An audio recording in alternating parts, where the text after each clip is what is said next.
Hmm. I need confirmation that you guys can probably hear me on here. So I'm trying to make sure that you can actually hear me too. I'm gonna go to my page. Hold on just a second. I'm gonna go to my page and I want to make sure that my audio is working because again, I've just had a lot of issues with the audio. Let's see here. It's a little bit of troubleshooting, guys. Hold up. Sorry.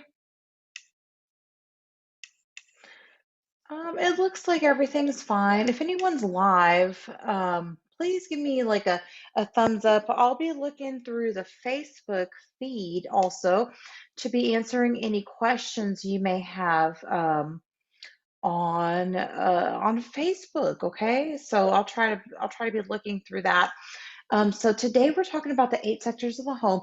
I have done a lot of teaching this past month, and one of the things that I realized is that with the live workshops that I'm doing, I really feel like it needs to be something where I can do also some basics too.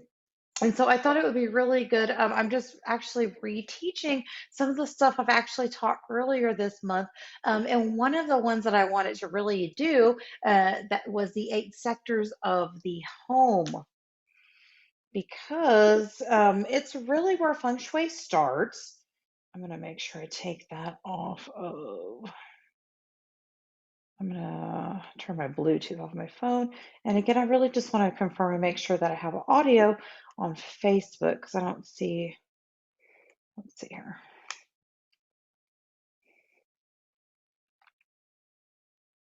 Bluetooth off my phone.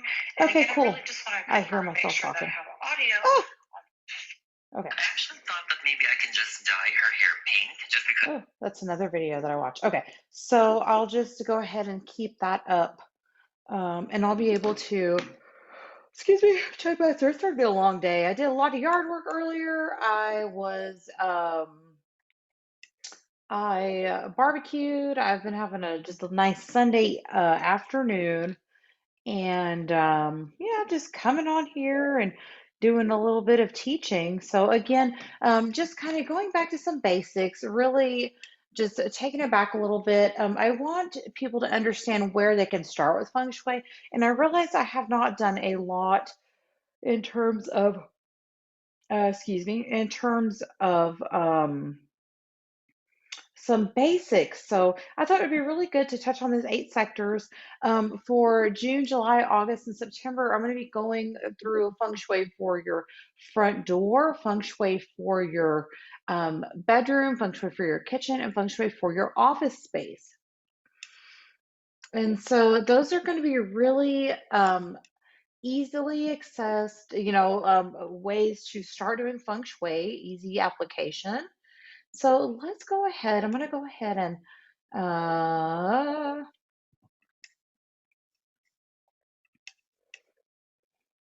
let's go ahead and share my desktop.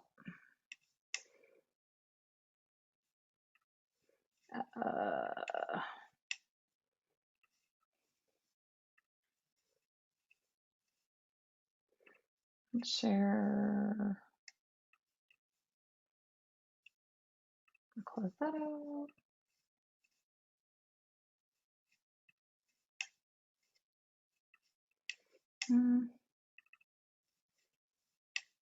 Okay, I'm hoping you guys are seeing this desktop. I think that's working. Okay, so let's go ahead and start with the 8 sectors of the home.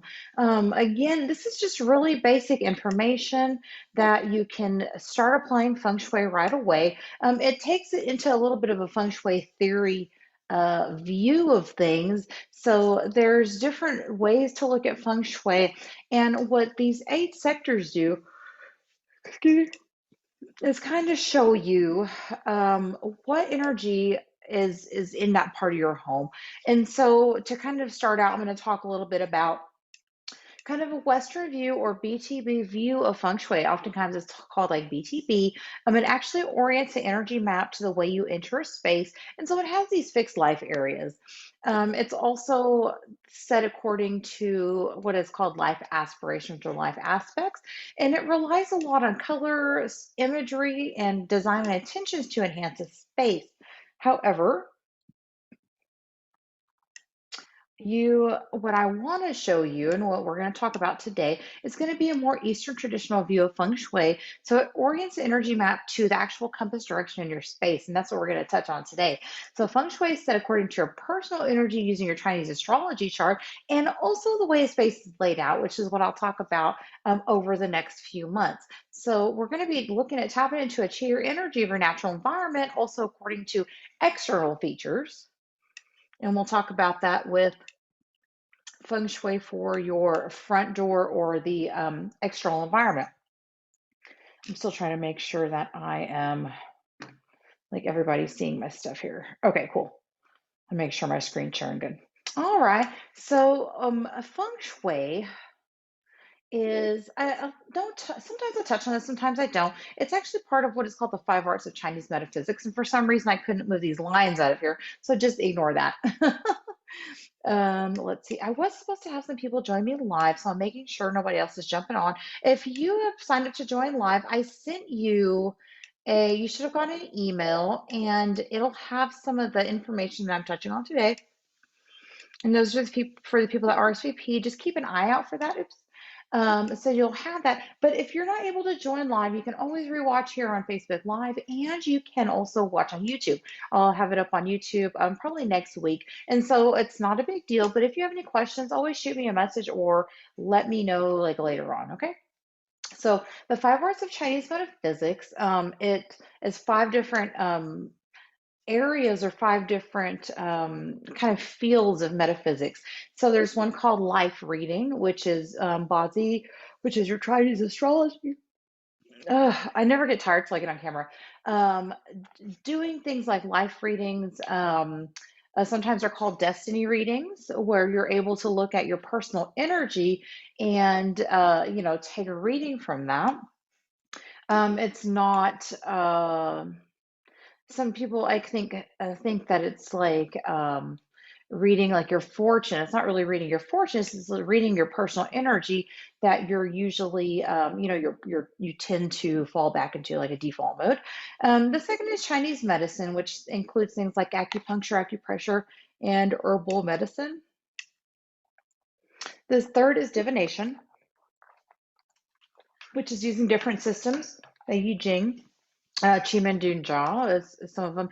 There's some called like Dalu Ren and Zi Wei Do Shu. There's different types of divination in the Eastern tradition, just like there are in Western. One called Mountain. So Mountain is more esoteric. It's more about like something that you would go into the mountains to learn. So it's called Mountain, but it's actually part of just an esoteric view of feng shui, something like martial arts. They're really big into sigil and talisman making and doing magic, magic with a K. So that's part of that mountain aspect of it. So feng shui falls into the part that is called physiognomy. So physiognomy is literally looking at the shape or appearance of something and assessing it. It falls into the same lines as a palm reading, face reading, or even like phrenology, where they read like the bumps on your head. And it can also be looked at to look at your external features. There's actually like 81 different types of mountain formations and different types of water formations. So it's very much about the appearance of the way things are shaped. So feng shui is a general form or appearance of something. And there's a saying in feng shui that form supersedes formula. So this is really a lot about how your space is set up and how you use it, not necessarily what you're putting in it. So your natural environment is very important. It's estimated that about 70% of your chi comes from your natural environment. And chi is described as a wind and water. That comes from an old Guao poop poem that states that chi is dispersed by the wind and it gathers at the boundaries of water, and hence the name Feng Shui, wind and water. It's also a lot of the way you feel in a space. The way I've described it to my daughter's fourth grade class is that it's the way you feel in a space. And so, have you ever moved your furniture around and your face felt different? That is a feng shui. It's the way it makes you feel. It's going into a different home and it feels different. That's feng shui. And again, how you use a space. So each sector, location, or gua, the names are kind of interchangeable, and your home has a natural energy to it. And that's based on the way your home sits and faces.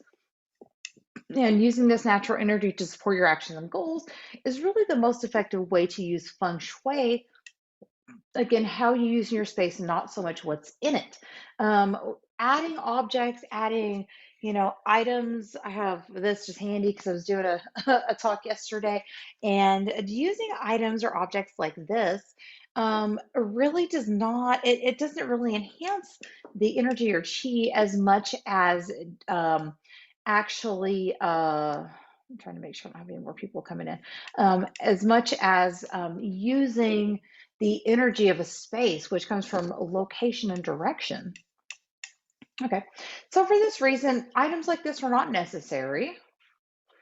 Some people use them. I mean, I have some plants in some areas, but again, I don't. I did when I first started doing feng shui. I use a lot of these things because I didn't understand how to kind of harness the energy, kind of how to use it.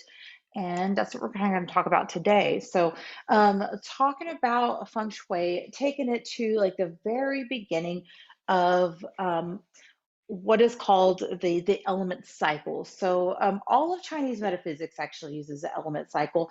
Chinese medicine, your natal chart, your Bazi, or uh, excuse me, Chinese astrology chart actually uses these element cycles, and everything comes in a yin and yang polarity, except for within your home.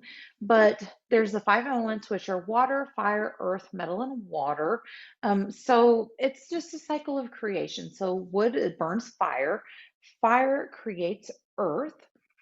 Earth, it houses and creates metal. If you think of metal ores, metal condenses and creates water, and water feeds wood. So each of the eight directions within your home is actually associated with one of these elements. So let's look at where these are. So the directions and the elements. Actual compass direction. So this is literally taking a compass. You stand about the center of your home. You orient yourself in the compass, and you're like, oh, that is south and that is north. Or, that is east and that is west. It's just literally finding the direction within your home. And these are usually called sectors, a palace, or a guo. And a number is associated with each direction. A Yijing trigram is associated to, or is assigned to each palace or direction or area. And for that reason, I always say there's no fixed life areas with classical feng shui. And so it can also be a pie shape like that. So if we look at it here, laying it over a square house like this might make sense, but if your house is misshapen, doing something like this would make more sense. And I actually offer to do this free of charge for you. If you send me your floor plan, I will lay this over and I'll send you one of the guides that just talks about what I'm actually going to discuss today. So, again, everything in Chinese metaphysics has elements to it. Every aspect of Chinese metaphysics goes off of the five elements in a yin and yang polarity.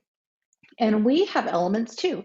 And so, again, looking at this would be an example of somebody that was born, I don't think I can make that bigger without doing something weird. Mm,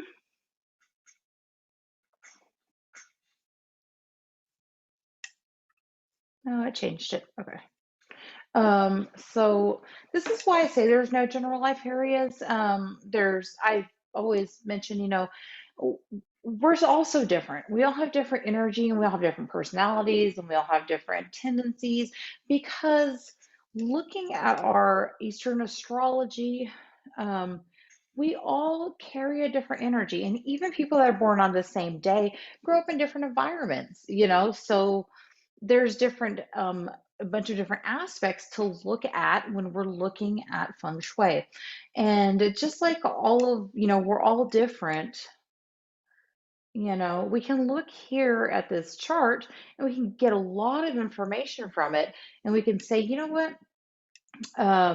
this area corresponds to my career, so I can enhance it in a certain way. But saying that, only, the Northwest associates to a career is a little bit flawed. And we'll kind of look a little bit at that because there are ways to enhance an area, which we'll talk about. This would be an example of somebody born, 1996, in April 18th at midnight, or I'm sorry, at noon. That's horse. Okay. So just know there's a lot of information that can be taken from it, and you will be able to tailor and make your feng shui more personal to you. So looking at the 8 areas, diving in, each area represents 1,000 things. There's a number associated with it, a I Ching trigram associated with it, an element associated with it, body parts, organs, emotions, a person within the household, and even a season. So this shows of us what energy is actually like native to that palace. And the way I kind of describe this is that, each area, just like you have a hometown you're from, you might live somewhere else, but you have a hometown and you're from that place. And the energy you kind of carry, it can be attributed to, hey, I grew up in the South or I grew up in the North. And so again, you'll always be from that place. You'll always be from that place, and you'll always have a certain attributes to you. That's kind of how I describe these areas. They have a native energy to them, and the energies can move to different areas, which we won't really talk about today, but they always carry this energy with them and these associations with them. But for today, we're just going to look at each area or gua or palace and talk about the attributes that are associated with them. Let's start with number 1. It's the element of water. It's called Con Palace. It is the organs, your bladder and sex and reproductive organs, your urinary system. Your body part is associated with is the ear. It is kind of carries the energy of commerce and trade, intelligence, wisdom, and knowledge. It is the animal sign of the rat, and you can use metal design aspects or water to enhance the area. And so the way I actually describe this, because there's another area in the home that's associated with like learning and academic performance, but the north is actually associated with intelligence and wisdom. And so the difference between the two really is going to be, that how to use an area versus knowing how to use it. And so you can know how to do something. You can have the knowledge or the book smarts to do something, but to have the wisdom and intelligence to understand when to do it, kind of like feng shui, you have to have a little bit of intuition or experience, or kind of that intelligence that you understand when to use certain formulas, when to do certain things, um, rather than just knowing that it can be done. So I hope that makes sense. So if you'd like to enhance those traits within your home, you can enhance it with water, metal. So I will say you cannot put water or metal anywhere, or sorry, water anywhere for 2021. Water is not recommended, but you can enhance it with metal design elements or actual metal objects. Southwest is associated with the number 2. It is called Kun Palace. It is the element of yin, earth, and it's associated with the organ of the spleen, and your body part is the stomach. It represents property, assets, and indirect income. And in some cases, it can represent health, your health. But if you would like to enhance this area, you could enhance it if you happen to work from, like contract work where your work is not steady, or you do something like investing where it's like, indirect, you put some into it and take it out. That is a type of energy that's associated with it. Like hitting, um, indirect income, working on contracts, stuff like that, as opposed to working for somebody. The animal signs that it represents is the monkey and the sheep. And you can enhance the area with a large ceramic vases, pottery, crystal stones. It can be a place where a fire is put, candles. It can be a place where a stove is or a fireplace. And it's actually one of the best places to place water, especially if you work off indirect income. But again, you can't place water here for 2021 because it has certain yearly afflictions in there. Oh, sorry. I need an afternoon coffee. All right. So the east associated with the number 3 is called Shin Palace. It's the element of yang wood. It is represents the liver. The body part it represents is the legs and feet. The animal sign is the rabbit. It represents growth and expansion, self growth and courage. It's almost like having the courage to do something. If you or your child plays sports or does something almost like a high risk job, or a very active job, or an active sports player, it's an area you can enhance with plants, wood carvings, and water, but again, not for 2021. The southeast is the element of yin wood associated with the number 4, and it's called Soon Palace. The body parts that are associated are the legs and the hips. The organ is the gallbladder. And see, this is the area that is usually associated with academic performance and studying and education. If you want to enhance that within your home, it's a really good area to enhance with plants, wood carvings, or water. So anything that's like wood or water, but again, not for 2021. And it's the animal sign of the dragon and snake. The Northwest 6. Let's see, I'm trying to make sure I don't see any comments here. The Northwest, I'll look here in a minute. The Northwest is associated with the number 6. It's the element of yang metal. It's called Qian Palace or Qian Gua. It is the organ of the intestines, the body part of the head, and your mind, and it represents the animal sign of the pig and the dog. And so it's very much a element that is really, it's energy that associates with like precision, altruism, which is almost like that social justice.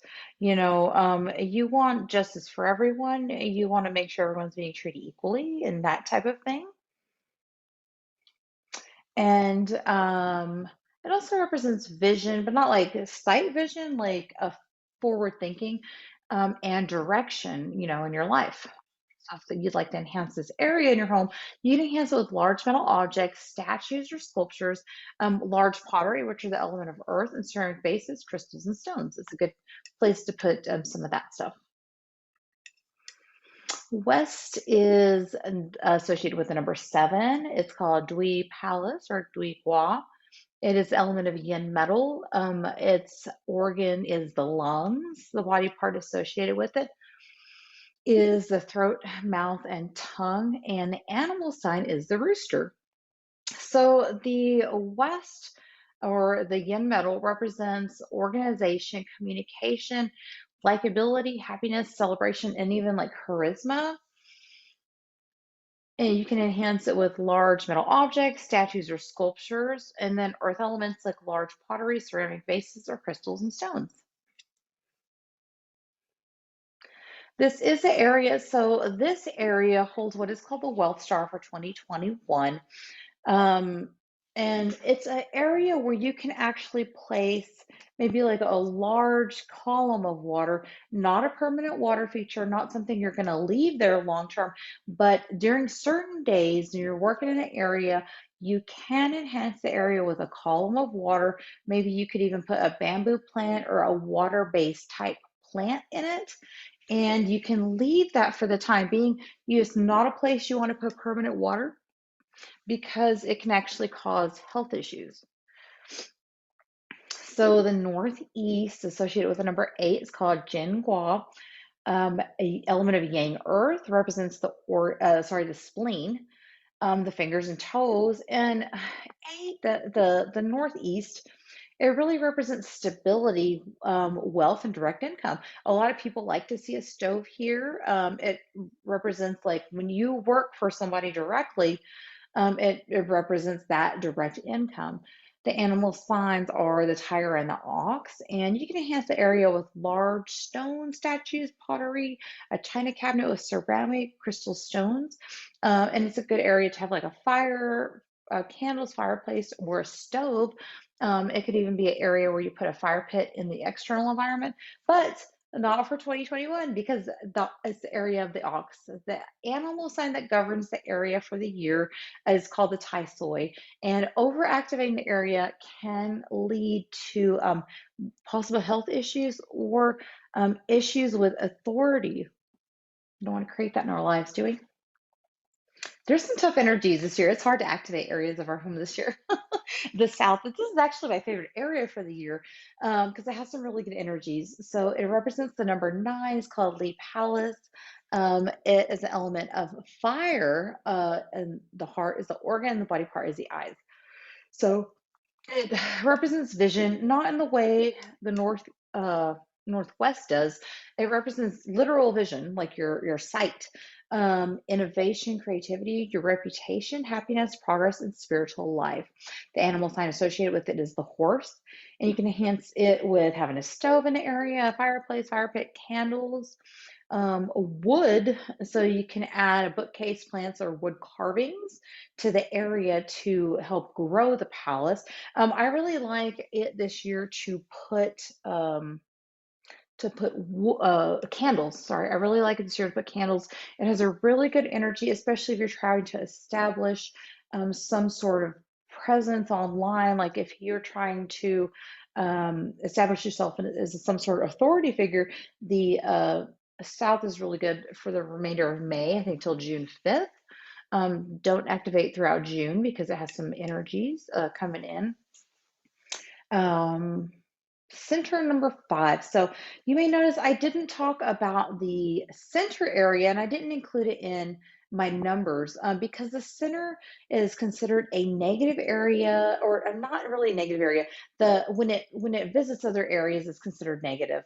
Um, Generally, it's not considered negative. It's an area you want to keep in your home that is free of clutter. It's not, a negative feature there, such as water feature or fire. If you have water or fire in the center of your home, it is known as, if there's fire there, it's known as fire burning the heavenly heart. It's a form called that, a formation called fire burning the heavenly heart. And if you have that feature in your area, you could experience some health issues, like if you have your stove in the center of your home, or if you have like open water or water feature in the center of your home. Don't ever activate the center of your home. It literally represents the center of our body. And so we don't want to do that, right? The element, the reason it's negative, the element that is associated with it is the earth element, but it is more like lava or hot earth. Okay. It is considered negative because whereas the other areas in our home are represented by a Eugene trigram, the center is not. There's no trigram association.